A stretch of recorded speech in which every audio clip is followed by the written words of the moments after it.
Rádio Jornal do Brasil, e o jornalista Vilas Boas Correia, também do Jornal do Brasil. Governador, quando o senhor assumiu em 1982, falava-se que os militares não resistiriam a um governo que tinha como o seu líder maior Leonel Brizola, que vinha do exílio e que conseguiu aqui no Rio de Janeiro uma vitória importante com um partido modesto e que hoje já cresceu bastante em relação àquele. Que visão o senhor tem especificamente, olhando um pouco para trás, desse relacionamento governador Leonel Brizola e os militares? E boa tarde.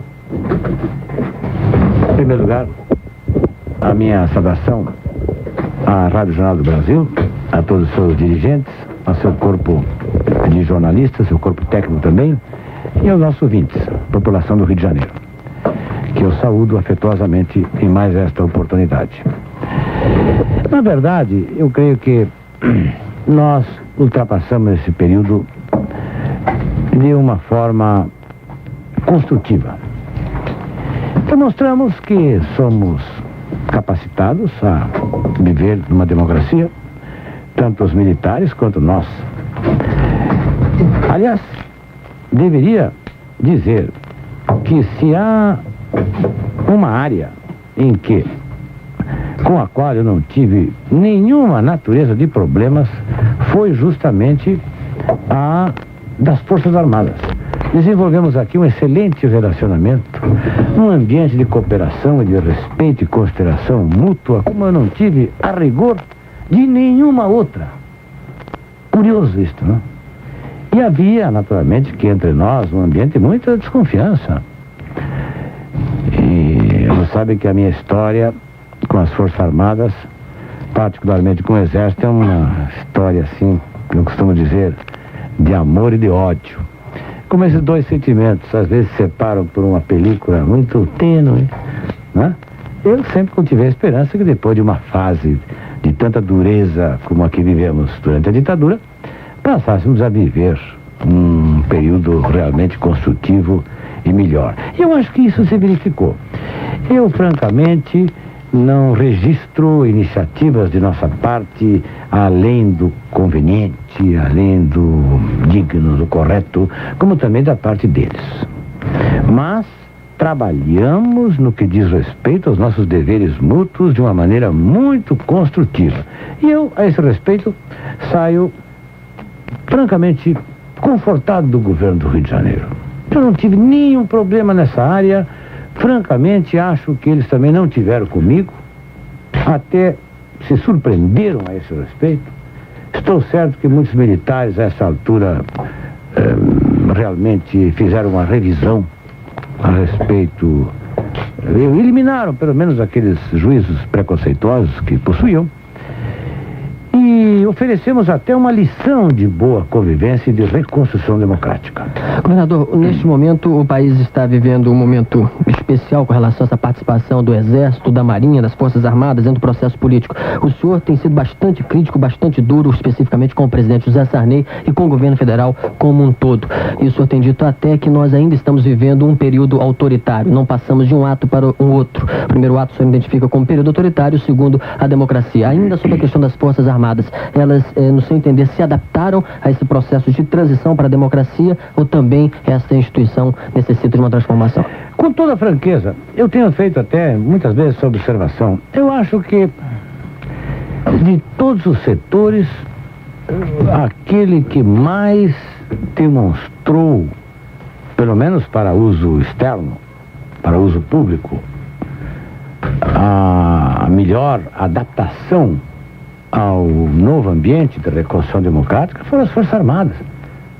Não faz muito, estavam aí os generais doutrinando, não perdiam solenidade para carregar nas suas posições e, de repente, assumiram uma atitude de discrição, se escusando de opinar, de se meter, se retiraram. Está bem que se argumente que eles se retiraram com uma visão estratégica, né? Para preservar o poder de reintervenção. Bem, eu acho que isso até é algo que nós precisamos considerar mais tecnicamente do que de outra forma qualquer, porque o que cabe a nós, civis, né, defendermos e conservarmos esse espaço de liberdade e ampliá-los, né? Enfrentar esse desafio, fazendo com que os militares cada vez se consolidem mais nessa posição de compromisso legal e profissional e de não intervenção. Agora, eu só para concluir, eu diria apenas isso. Acho que estas situações, às vezes, que nos parecem anômalas, que aí surgem, como é o caso agora da intervenção nas refinarias, e um certo intervencionismo um pouco surpreendente das Forças Armadas, somente considerando que não se vê concretamente nenhum problema que justifique. Eu acho que tudo isso é uma decorrência da fraqueza da autoridade presidencial. O nosso presidente não é um presidente eleito, ele tem uma carência de legitimidade, então se vê na necessidade de permitir e omitir-se diante de muitas situações, devido justamente a sua situação muito especial. Eu acho que se ele tivesse investido de autoridade democrática, fosse um presidente eleito, ele realmente poderia encaminhar toda essa ordem de problemas sem que fosse necessário estar envolvendo as Forças Armadas em questões internas que ele muito bem pode e poderia resolver de outra forma. Vilas Boas Correia. Governador, eu queria instigá-lo a prosseguir nessa análise de um ângulo talvez um pouco diferente. Creio que é fácil reconhecer que o comportamento exemplar que as Forças Armadas adotaram durante esta primeira fase da nova República se deve também, em boa parte, ao clima de tranquilidade garantido pelo Cruzado 1 enquanto durou. Tanto que agora, quando o Cruzado começou a fazer água e a ir a pique, a efervescência social, provocando presença de agitação na rua,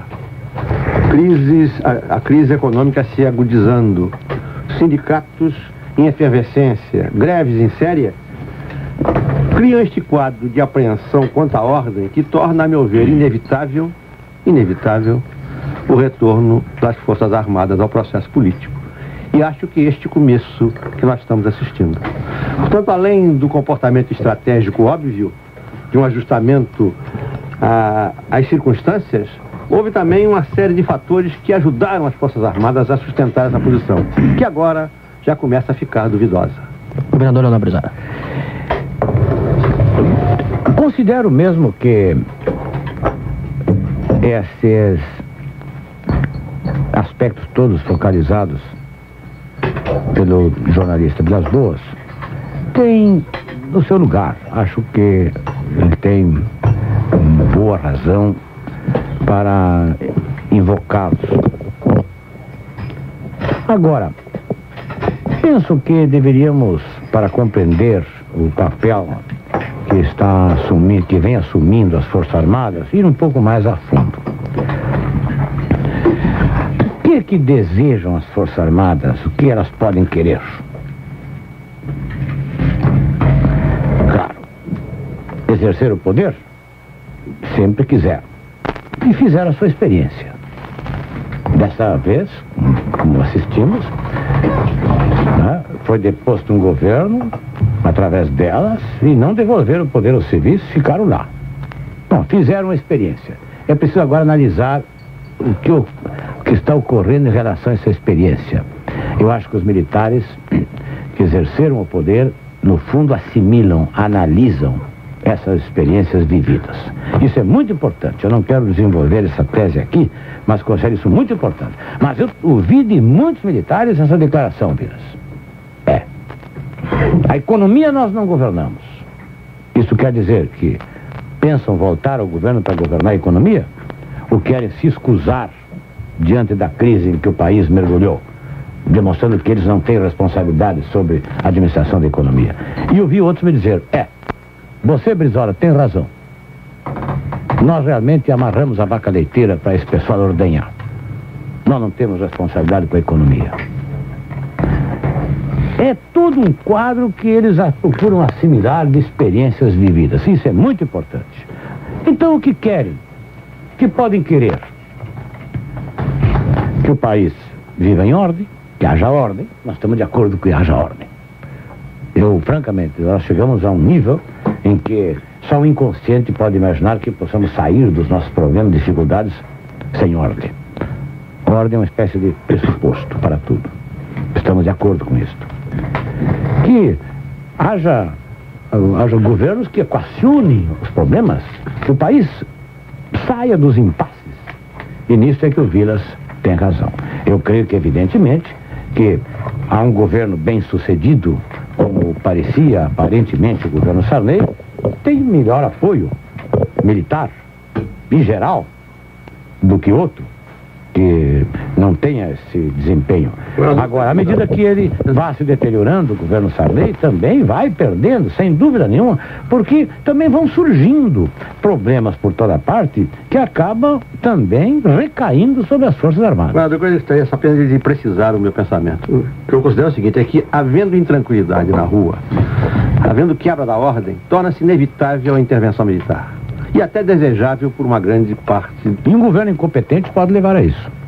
O senhor acha então que nós estamos vivendo um processo inicial que poderá desembocar numa dessas hipóteses? Se a crise se agravar, se o governo não for competente no sentido de enfrentar, equacionar, abrir soluções, esses impasses se agravarem, não tenha dúvida, nós vamos cair num quadro em que certos brotes e o surgimento de movimentos inorgânicos e desordenados, isso são consequências naturais. E, por conseguinte, maiores preocupações daqueles que se consideram formalmente, pelo menos, responsáveis pela ordem. Eu acho que, sem dúvida nenhuma, o governo precisa ser muito competente para conduzir essa situação. Principalmente à medida que se esgotem todos esses planos, esses malabarismos que procuram fazer quando o governo não quer ir à essência das coisas, como é o caso do governo Sarney. O governo Sarney, como todo governo conservador e liberal no nosso sentido brasileiro, que se instalar aí, eu não tenho a menor dúvida, viverá à base de malabarismos, de sofisticação, de espertezas para ir levando a situação. Porque é preciso ir à essência das coisas. Não querer fazer omelete sem quebrar os ovos, isto não vão conseguir. Então, é a questão do modelo econômico. Governo conservador quer dizer manter o modelo econômico. E esse modelo econômico que tem uma natureza de exploração sobre o Brasil, sobre a nossa economia, tem essa natureza colonial, ele só poderá ser mantido com autoritarismo. Então, vão surgindo os impasses, vai surgindo o empobrecimento, a miséria, a desordem e tudo isso, e exigindo a intervenção militar. Agora, isso também tem um fim, como teve um fim no período da monarquia. Manter aquele modelo econômico com base na escravatura, que exigia a intervenção militar a toda hora, para manter a ordem, para pegar escravos, para caçar escravos, enfim, para manter todo aquele quadro, foi que cansou as próprias forças militares, e elas resolveram colaborar para derrubar aquele regime que não se mantinha mais, que era, no final, o modelo econômico. Governador, vamos deixar para mais adiante a proposta do PDT hoje para a superação, pelo menos, da crise política. Vamos agora ouvir então o repórter Augusto Fonseca, da Rádio JB. Governador, o senhor constantemente questiona a legitimidade do mandato do presidente Sarney, afirmando que ele não foi eleito para o cargo. Mas ao que tudo indica, o presidente Sarney não pensa assim, porque ontem mesmo, em São Paulo, ele fez um discurso em que considerou que a vitória do PMDB em 15 de novembro, elegendo 22 governadores, teria dado a ele essa legitimidade. O senhor não concorda com esse ponto de vista, que o povo foi às urnas e deu um aval para o governo do presidente Sarney? Esse é o mesmo ponto de vista do general Geisel e do general Médici, quando em 70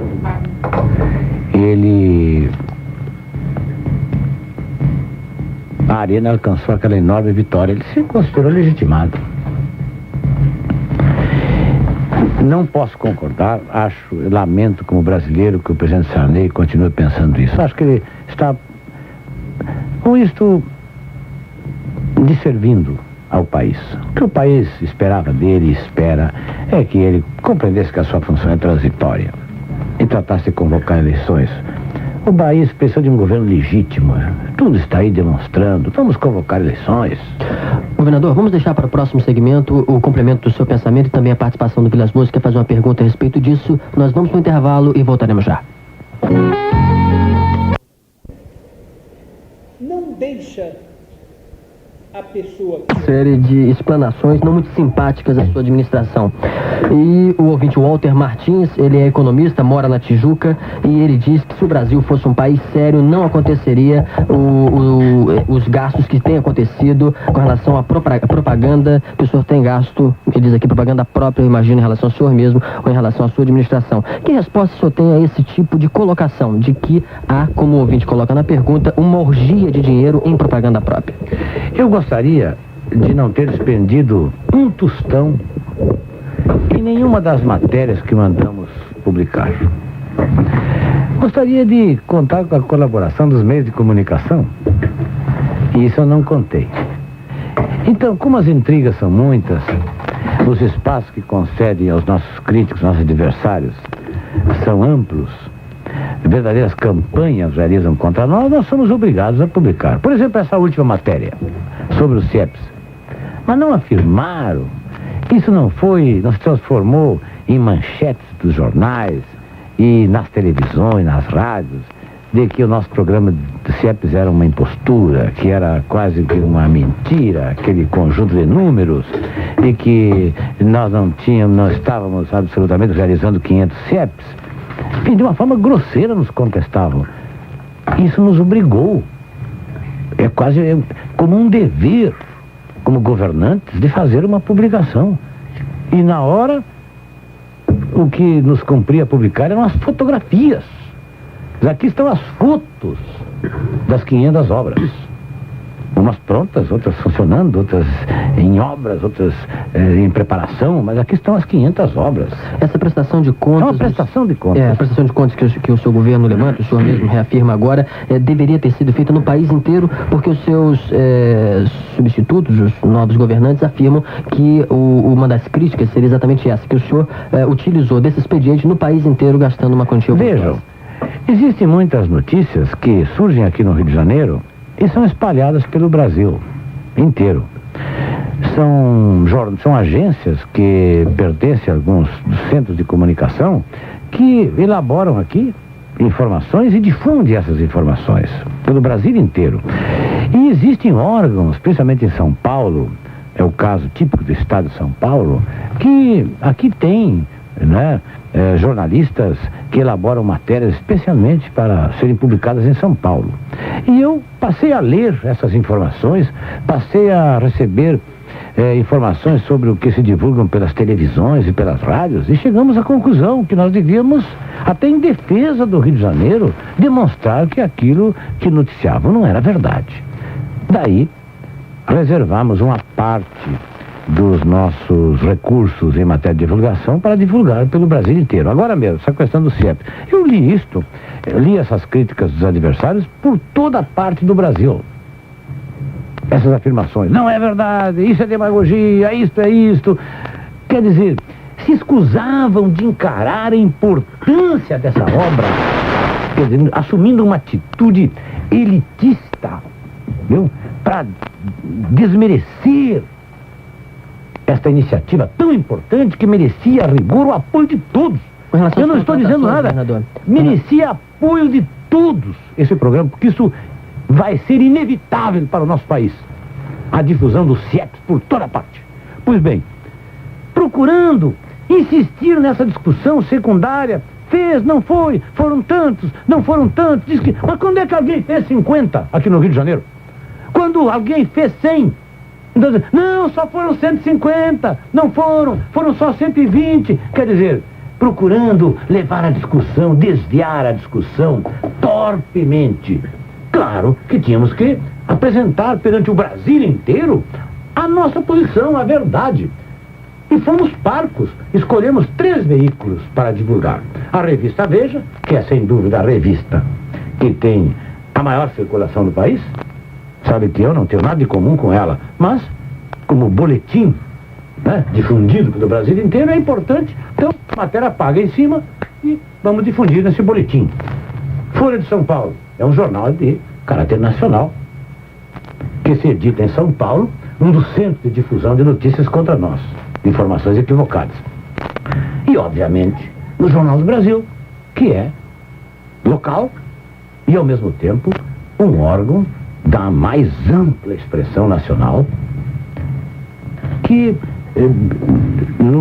foi o que nos levou a compor esses 3 órgãos, exatamente essa preocupação.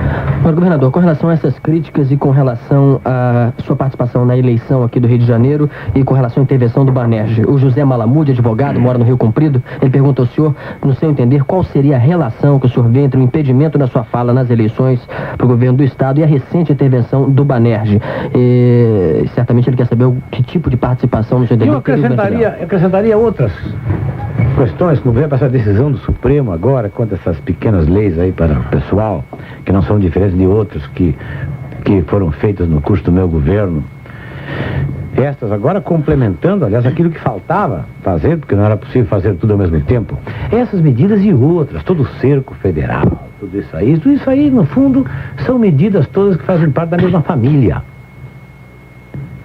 Rigorosamente, foram medidas políticas contra nós. E essas razões, não gaste em publicidade, não sei o que, faz isso, faz aquilo, são as razões do lobo.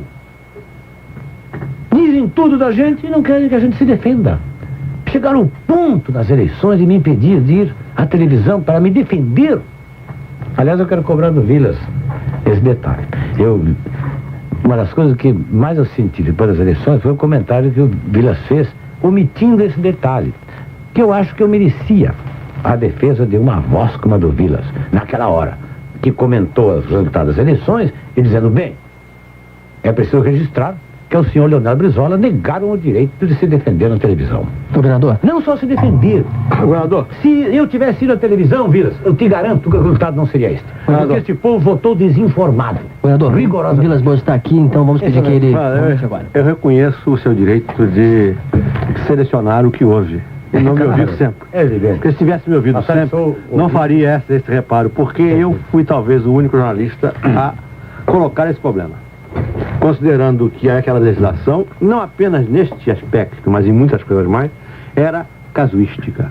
E várias vezes fustiguei o PMDB por, como maioria no Congresso, ter mantido essa legislação casuística, vinculando, criando 6 eleições simultâneas, criando uma legislação que levou o eleitorado a enorme confusão. Talvez tenha sido uma das vozes mais críticas a esse respeito, inclusive assinalando esse problema de televisão. Realmente o senhor não tem tempo, nem talvez gosto para me ouvir sempre. Não, gosto tenho. Sempre que posso, pode crer que eu tenho um apreço imenso, profundo, né, pelo seu desempenho, né, como jornalista, como pensador político, como analista político, como alguém que tem peso e influência na vida brasileira. Não lhe faço, nenhum de nós que faria favor algum ao proclamar que o jornalista Vilas Boas Correia é uma expressão do nosso tempo, juntamente com outros que aí estão. Isso agora está parecendo o meu combinado. Repare, Governador, com relação a essa participação do governo federal em relação ao... Tome como uma demonstração de apreço a minha queixa. Não foi nem crítica, foi queixa. Realmente eu achei que aquele registro naquele momento eu merecia. Fiz várias análises porque sobre esse aspecto. Se eu tivesse... Não apenas em referência ao senhor, mas em relação à medida de ordem geral. Exato. Se eu tivesse a oportunidade de participar da televisão, tenho certeza, o resultado não seria esse, porque a população iria votar mais bem informada. Eu acho também que eu teria a oportunidade de mostrar que nós estamos diante de umas quantas imposturas. Eu, finalmente, ao fazer um balanço de tudo isso, devo dizer que não estou aqui como um inconformado. Não. Eu acho que eleições são assim mesmo. Nem sempre o povo vota de acordo com uma visão direta de todas as coisas. Quando a população, as coletividades não têm segurança para um passo direto, sempre sabem derivar para posições indiretas, de tal modo que é uma questão de tempo, acabam atingindo seus objetivos. Eu acho que essas eleições, historicamente, são coerentes. O PMDB precisa ser esgotado, como foi esgotada a Arena. Eu acho que o PMDB e a Arena e o PDS são irmãos. Eles têm o mesmo pai, têm a mesma mãe. Claro, um sempre foi o Caim, é o mal. O outro, o Abel. Ainda não brigaram, bem. Então, o que acontece? No máximo, o PMDB foi o Abel, mas não deixou de ser irmão do Caim. Filho do mesmo pai e da mesma mãe. Então tem que ser esgotado, porque a rigor não é um partido, não está capacitado nem sequer a reconstrução democrática. O segundo ato está aí e o PMDB não sabe o que faz. Está morrendo na praia para dissabor do infortúnio do nosso país, porque o bom seria que nós estivéssemos evoluindo firmemente nesse processo de reconstrução democrática. Governador Anel Brizola, o país hoje resistiria numa eleição direta à sua vitória à presidência? Sua resposta depois do intervalo comercial. Bem viver. Criatividade em ambientes de classe e conforto. Não há invalidade do... Correia e Augusto Fonseca são os entrevistadores. 234-7566 ou 234-1091 são os dois telefones de participação. Governador, o ouvinte Carlos da Silva, operador de computadores, ele mora em Botafogo, ele pergunta se o senhor fosse eleito presidente da República, continuaria a esconder do público informações sobre o que faz à frente do governo. Diz o ouvinte que acontece agora de algumas informações não chegarem à população. Eu perguntaria, o país resiste o senhor numa eleição direta, o tecido social resiste a sua vitória? Por que não? Afinal, eu serei diferente do que tenho sido, pergunto. No curso de toda a minha vida, claro, desde que se faça um exame isento que eu fiz. Eu nunca atropelei ninguém, nunca prendi ninguém, nunca invadi casa de ninguém. Eu nunca desenvolvi me apaniguei com a corrupção. Eu nunca propugnei por nenhuma ditadura. Sempre lutei e trabalhei pela democratização, pela construção de uma ordem democrática em nosso país. Quer dizer, sempre defendi o interesse nacional, só ocupei cargos por eleição. Afinal, qual é o impedimento? Há alguém que possa ser mais patriota do que eu? É uma coisa que eu também não posso dizer que seja mais patriota do que os outros. Qual? Por que esse impedimento? Por que cultivarmos agora essas deformações, atitudes inconsequentes de indivíduos ou de grupos daqui e dali e transformar essas posições como se for uma realidade intransponível? Só há um impedimento, esse sim, é a vontade da população. Se a população tiver essa vontade, admitamos que hajam eleições e que eu seja candidato. Se a maioria da população prestigiar o meu nome, escolher a mim como presidente, qual será o problema? O que é que eu poderei fazer que transforme a vida das pessoas aqui num quadro de desgraças, num quadro insano?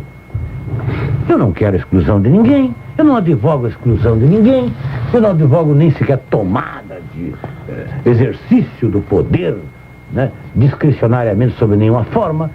Eu costumo até dizer que eu estive lá em Miami e vi a burguesia cubana lá em Miami e afirmo, no que eu vi com os meus próprios olhos, a burguesia brasileira não cabe lá, nós temos que ficar todos aqui, nos questionar aqui. Agora, assumir incisivamente a verdade dos fatos, os ensinamentos dessa realidade e buscar corajosamente caminhos. Eu digo o seguinte, Eu não chego a pensar na hipótese de eu ser candidato a presidente da República, seriamente. Muito menos de ser eleito presidente da República. Mas às vezes eu confesso que passa como uma fagulha, como uma centelha pelo meu pensamento, essas possibilidades. E creio, eu não tenho a menor dúvida de que seria um episódio da história brasileira, porque eu estaria assumindo o governo, naturalmente que prestigiado pela maioria do povo brasileiro, com os melhores propósitos, imbuído das melhores intenções e, sobretudo, certo de que ia assumir esses deveres com a maior energia e vontade de mudar. E mais, que a minha presença lá, sem nenhuma dúvida, representaria como passar este país a limpo. Nós iríamos estar diante de um quadro de imensas e profundas transformações. Sabe por quê?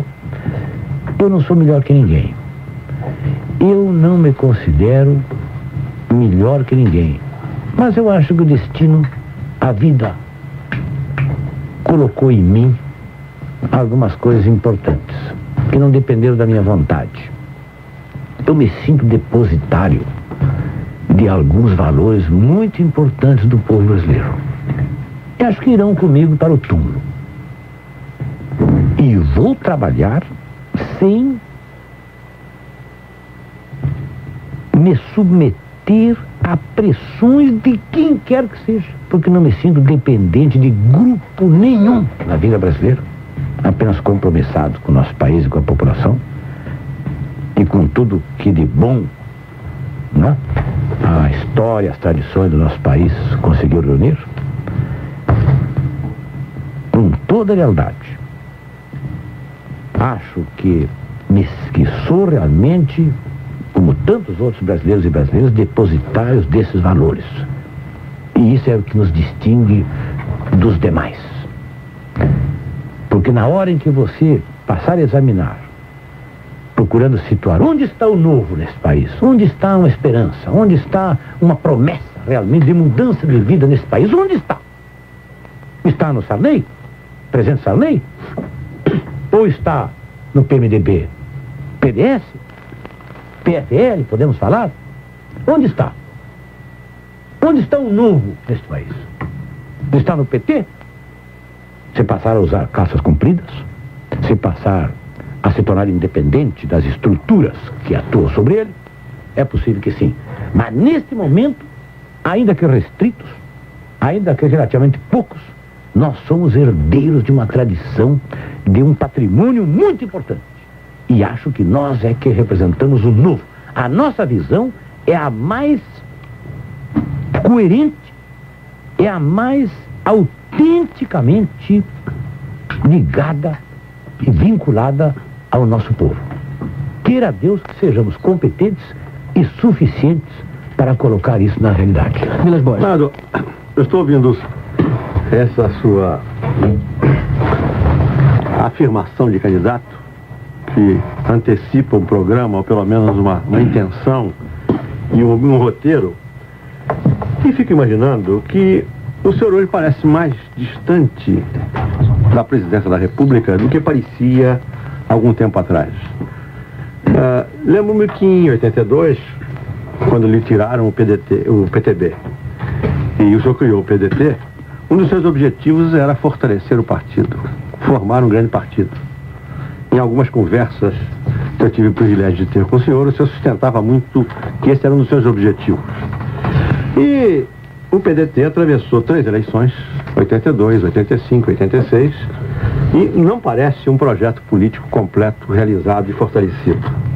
Do ponto de vista dos mecanismos de atuação, afinal o senhor conquistou o governo do Rio de Janeiro, esteve próximo do governo do Rio Grande do Sul, e hoje o PDT está a pão e água, sem nenhuma estrutura governamental para atuar.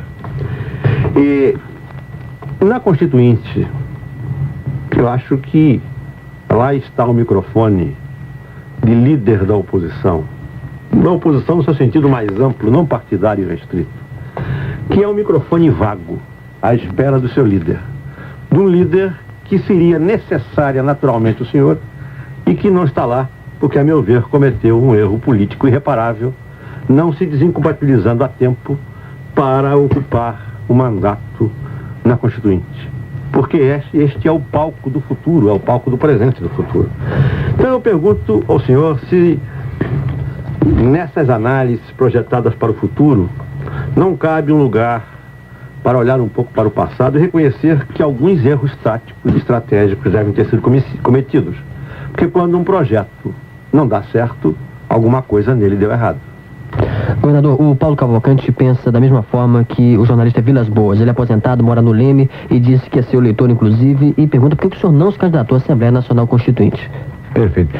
Eu diria, desde logo ao Vilas, o seguinte: não há alguns erros, mas muitos erros nós devemos ter tomados, assumidos. Mas isso só não erra quem não luta e não trabalha. A construção de um partido não é algo que se faça da noite para o dia. É verdade. Quem sabe quantos anos ainda teremos pela frente. Isso não tem importância. Eu tenho lido muito sobre a história da formação dos partidos que influíram aqui e em outros países, em outros povos. E a história da formação dos partidos é assim.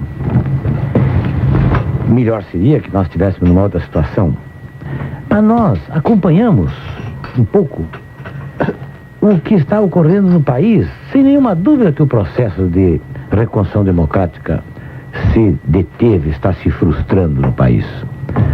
Quantas vezes eu li nos seus comentários e ouvi de suas observações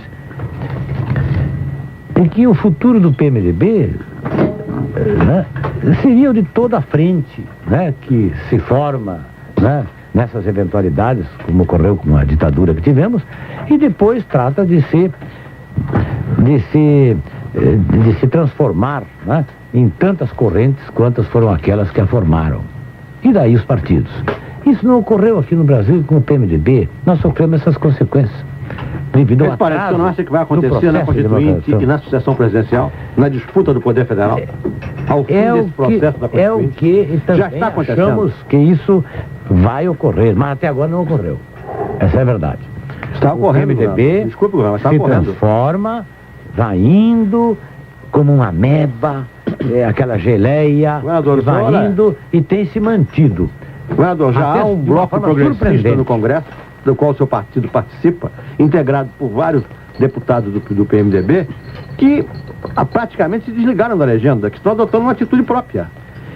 Para mim, sabe, Vilas, não isso é apenas o começo. Não surpreende realmente esta história do PMDB. É um pouco parte da história das oligarquias brasileiras, que são muito sabidas, são muito inteligentes, são muito capazes e sempre sabem, né, desenvolver esse tipo de manobra. Eu acho que, francamente, o nosso partido, pelo fato de ter perdido as eleições no Rio de Janeiro e não ter ganho as eleições no Rio Grande, nesta fase, não quer dizer que tenha perdido a perspectiva. O que nós temos de mais importante é a nossa coerência histórica. Nós achamos que somos portadores de uma saída para o país. Somos nós, os abandeirados dessa saída. Então isso é que estrategicamente é o mais importante. Agora aqui no Rio de Janeiro, eu acho que até vai ser conveniente para nós. O senhor em 82 sonhava com um PDT maior em 86, 87. Em 82 eu sonhava que depois de 3 eleições o partido estaria muito maior, muito mais habilitado a cumprir. Você sabe que a gente sonha com muita coisa. Eu no exílio, quando eu cheguei lá, você sabe que eu aluguei apartamento por 3 meses. Digo, 3 meses no mais. Em 3 meses estamos lá de volta. Quando terminaram aqueles 3 meses, digo, bom, 6 meses. Não mais, 6 meses. Foi exatamente assim. Pagávamos por períodos curtos o apartamento. Passados 9 meses, nada, digo, bom, um ano no máximo. O ano que vem, Tinha aquelas datas que passávamos juntos lá, aniversários lá. O ano que vem, vamos comemorar lá. Mas ainda não, então, aí é são pesadelo. sonhos. Bom, pesadelo que seja. O fato é que a formação de um partido é assim. Eu acho que a partir deste período agora, abre-se uma imensa perspectiva para nós. Queira Deus que sejamos competentes. Só o que nos falta é isso. Competência. Mas baseado em que o senhor acha que... Outro diz, mas Abre como essa vai perspectiva. construir um partido sem recursos? É verdade. Nós não atribuímos grande importância à questão dos recursos. Temos nossas finanças institucionalizadas aí, entendeu? A despeito de uma notícia do jornal que nós vimos, até tem um jornal, a última hora, não sei quantos milhões de dólares, que não sei o que mais isso, que mais que não. O PDT é um partido pelado. Só tem as suas finanças institucionalizadas. E não trança com grupos daqui, grupos dali. Quando chega na hora da sua campanha, ele corre o seu pires, dá quem pode e faz a sua campanha dentro das suas limitações. Não consideramos o dinheiro questão muito importante. Agora, nós possuímos as alternativas. Creia, Vilas, que um núcleo de gente mais capacitada para abrir uma perspectiva para este país somos nós. Tanto que todos esses problemas que aí levantam, reforma agrária, mais isto, mais aquilo, plano de anti-inflacionário, não sei o que tem, plano cruzado.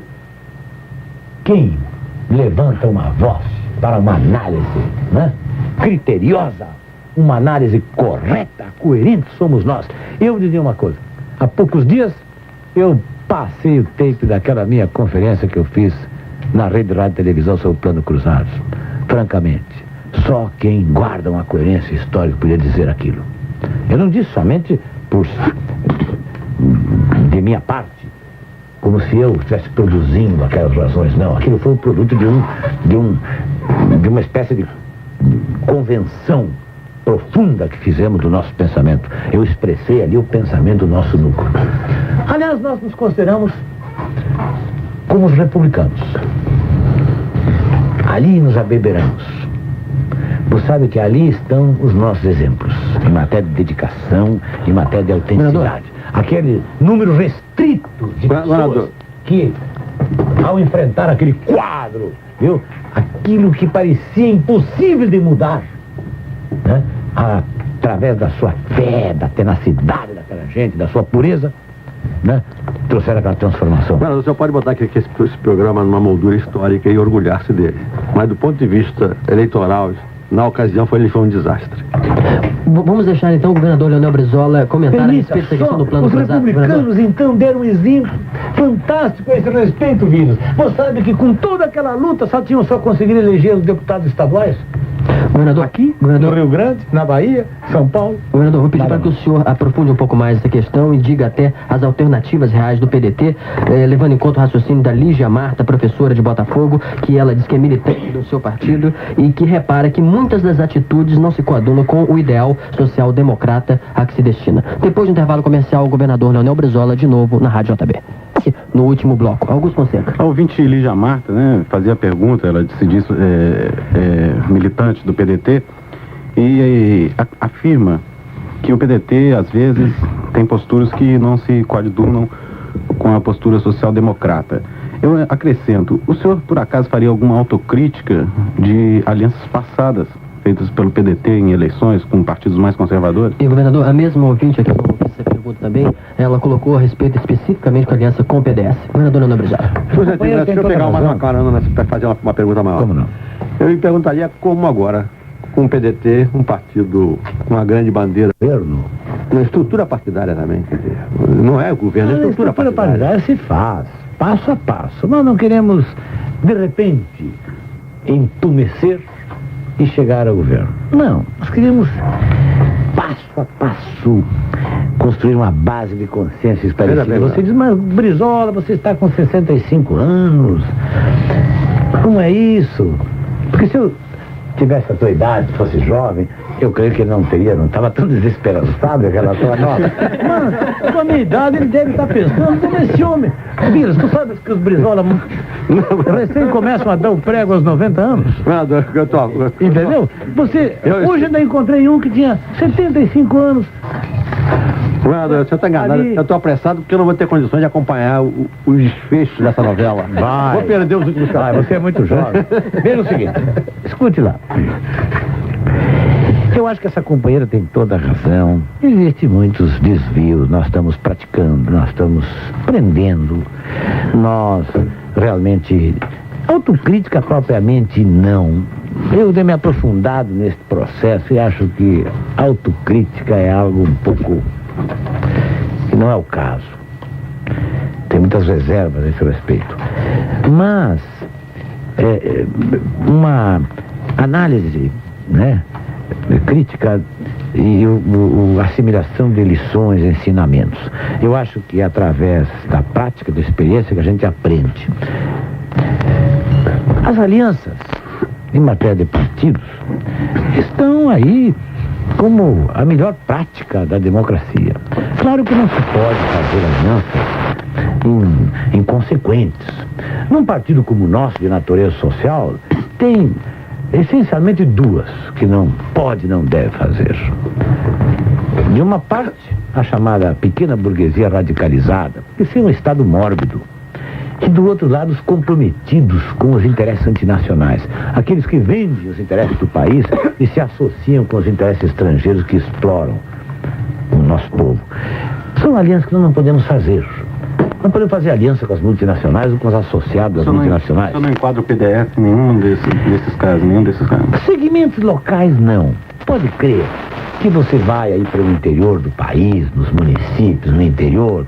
O pessoal do PDS não é diferente do pessoal do PMDB. No fundo, é a mesma coisa. E lá você encontra muitos companheiros nossos do PDT, e muitos até a casa do PT e até do Partido Comunista, que não são diferentes. Eles se rotulam, mas no fundo são aquelas pessoas do lugar, com aquelas características conservadoras e tudo isso. Tinha um município lá no interior do Rio Grande do Sul que o líder do Partido Comunista era um fazendeiro. E... ativo, atuante. Eu me recordo que nos momentos críticos ele costumava me telegrafar: coloco a minha fazenda à disposição do governo do estado, porque faça dela o que quiser, em benefício da luta e coisa e tal. Quer dizer, ele vivia assim. Então são as pessoas locais. Então nos estados do interior aí, esse tipo de entendimentos não tem maior significação. São tendências locais que até nós devemos respeitar. Agora, claro, evidentemente que eu não poderia...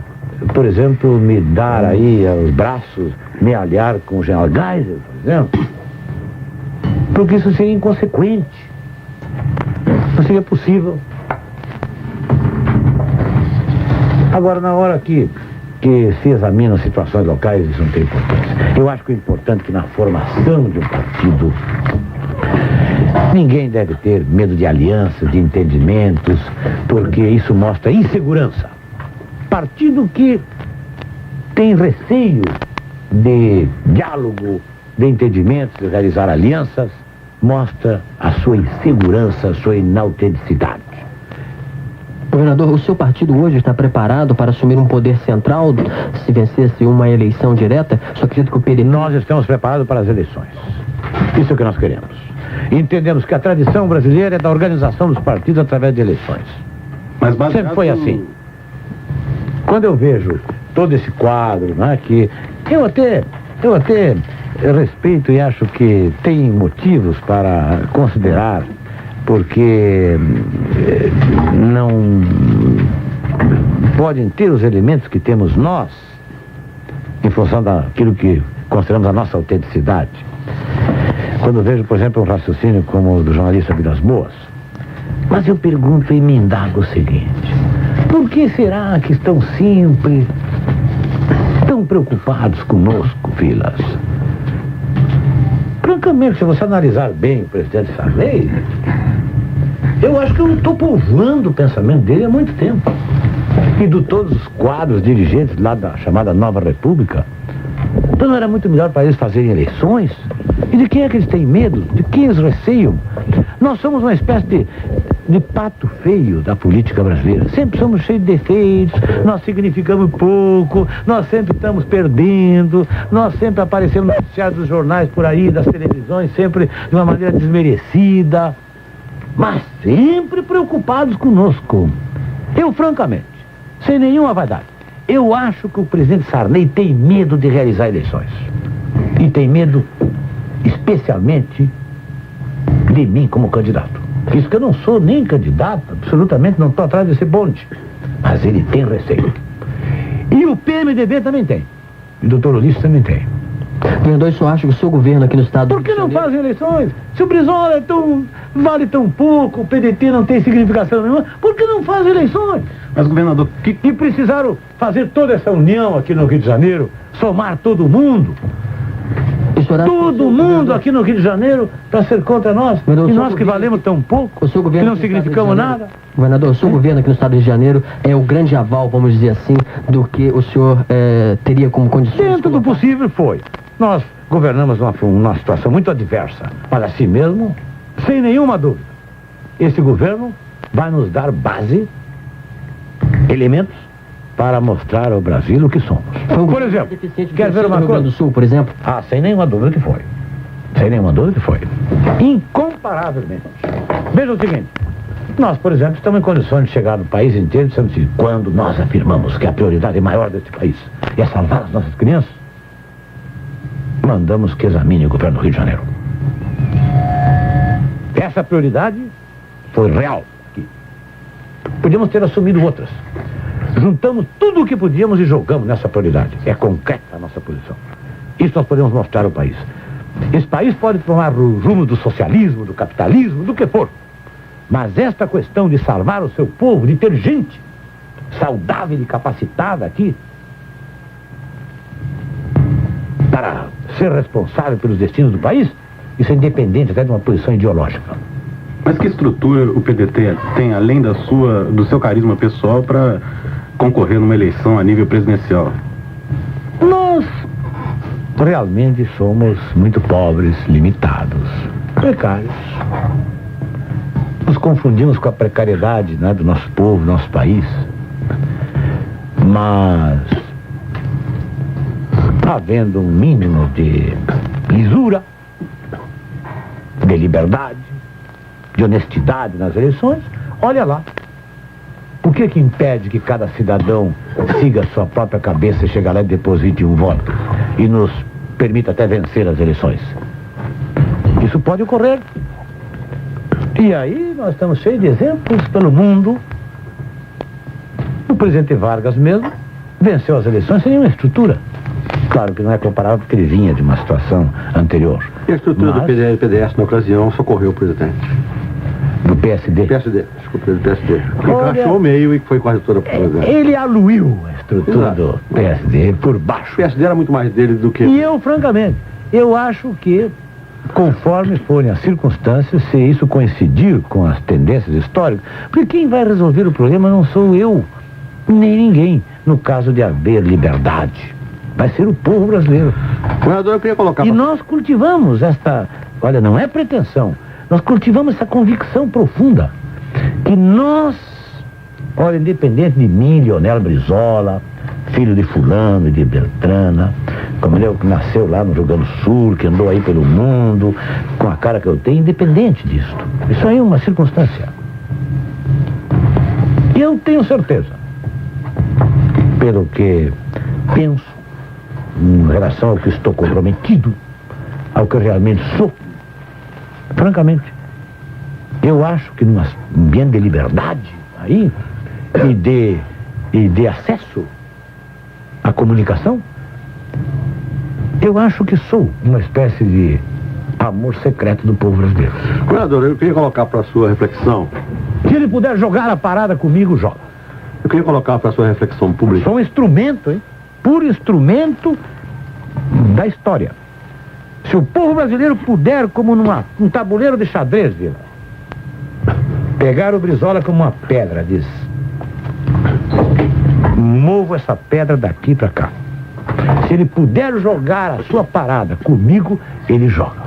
Povo brasileiro. Quando o governador sabe que vai dar um avanço. Disse que estava disposto a falar, ele comprovou aqui enquanto que é presidente. Não, eu só queria colocar para a sua análise, para a sua reflexão, um tema que me vem despertando a curiosidade.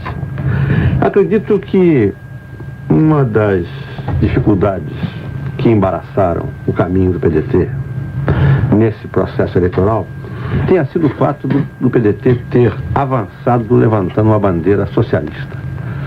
Não vejo ainda na sociedade brasileira madura para aceitar esta opção socialista. Enquanto a sua bandeira era do trabalhismo, uma coisa de caráter mais social, mais ligado à reivindicação de uma classe, o PTB cresceu com essa bandeira, até teve que ser aniquilado, porque ele chegaria fatalmente à condição majoritária numa primeira eleição que houvesse. Isso eu não estou inventando, eu ouvi isso do então ministro Juraci Magalhães, que aquela reforma partidária foi feita porque o sistema não absolveria uma vitória do PTB, que seria inevitável na primeira vez que fizesse uma eleição direta, porque era a bandeira trabalhista. Ainda não identifiquei maturidade na sociedade brasileira para aceitar a opção socialista. E acho que esta bandeira socialista é uma das razões, não a única, uma das razões que tem embaraçado o avanço do seu partido. Quem sabe, Vinícius? Governador, quero apenas lembrá-lo que nós temos apenas 5 minutos para o encerramento do encontro com a imprensa e a resposta é sua. Isso é possível. Ninguém sabe. Existem opiniões muito fundadas de que os nossos dissabores vêm até de uma proposta, por consequência, uma proposta um tanto quanto tímida, que nós devíamos assumir mais o socialismo. Eu não penso, nem de uma forma nem de outra. Eu acho que nós estamos andando. O caminho a gente constrói caminhando. Ainda mais numa época dessas, como diz o poeta, que não há caminhos. Não há caminhos. Agora, o fato é que nós estamos vivendo um momento muito rico da vida brasileira, preocupante. Termina esse governo confortado. Acho que o partido saiu forte daqui. Embora um insucesso eleitoral frente a este conjunto de forças, ficou provado que nós crescemos quase 30% em termos absolutos, fizemos mais 500 mil eleitores, crescemos extraordinariamente no interior, mas o fato é que não tínhamos garganta ainda para engolir a todos juntos. E vivemos uma onda, Vila. Eu acredito muito nessas coisas. Sabe que eu sou um empírico. Eu acho que os movimentos coletivos seguem leis que são insondáveis. A mesma onda que esgotou a Arena em 70, votou na Arena, o cidadão brasileiro, por maioria, com 70% votou na Arena. Deixou a oposição autêntica, que lutava aí de calça na mão. Queria até se autodissolver, porque precisava esgotar aquele período. A Arena logo Quadra era outro, né, governador? sou o maior partido do Quadra era outro, né, Ocidente. governador? O povo disse a eles, o povo procedeu assim: se eu sou reconhecido para encher, vou ser reconhecido também para esvaziar. Foi o que fez agora com o PMDB. O PMDB ganhou muitos votos e ganhou todos os problemas, como tu mesmo disseste. Está contra a parede. Agora ele está no dá ou desce. Você vai ver o que vai acontecer. Então, não era a nossa hora. Tudo o que aconteceu até agora foram experiências. Nada do que ocorreu em relação ao que nós ganhamos, o que perdemos, nada disso é decisivo. É a mesma coisa que a experiência socialista na América Latina. Invocam a Allende, não sei o que mais. Nada disso. São episódios que deixam lições, mas que a rigor, de forma nenhuma, são coisas definitivas. Como isto que aconteceu. De nós, só o que realmente está aí a nos ser exigido é capacidade e autenticidade. Se nós tivermos essas duas coisas, nós vamos triunfar. Saímos do governo, por exemplo, e o confortados. Você vê que governo é esse? Sai, ainda é a polêmica. É a polêmica. Qual é o governo desse, do Brasil inteiro, desses governadores, todos ilustres colegas? Qual é o que é matéria polêmica que está aí? Governador, uma série de nosso. tem colocado essa questão da corrupção. O seu governo respeitou por causa disso? Francamente, eu acho que tivemos aí alguns episódios, mas elevamos muito o nível de moralidade administrativa. Por exemplo, essas campanhas que faz o Globo, faz com uma cortina de fumaça para me fustigar. Olha, Campana, não sei o que tem mais, porque o Campana, vídeo, o Coque, não sei o que tem mais. Questão da Senado também. E fazendo uma campanha destinando espaço. Era o Globo era tratar de se explicar, entendeu? Como é que foi esse negócio dessa compra, dessa rede de televisão com dólar subsidiado aqui. Como é que se foi essa história da NEC e outras coisas. Quer dizer, para esconder tudo isso, entendeu? E leva a fustigar em cima da gente, fustigar e Campana, e Greba de Nova Iguaçu, não sei o que tem, coisa e tal. Quer dizer, francamente... Coisa, inclusive, pode haver até erros. Campana foi um auxiliar que, enquanto esteve lá, atuou muito bem, ficou doente, tornou-se ineficiente. Eu não o tirei até porque não tinha substituto. A medida que conseguiu um titular como o Nilo Batista, eu o tirei logo. Agora, que ele vai fazer isso, vai fazer aquilo... Estava envolvido com algum tipo de... Não podia saber. Se eu dia que soubesse que qualquer colaborador estivesse aí de tramóia, né? Como é que eu posso admitir que um auxiliar meu ande fazendo tramóia? De jeito nenhum. Mas também não vivo em função disto, hein? Aí bancando, como eu, o impoluto, e mais isto e mais aqui, deitando regras para a conduta dos outros. Não.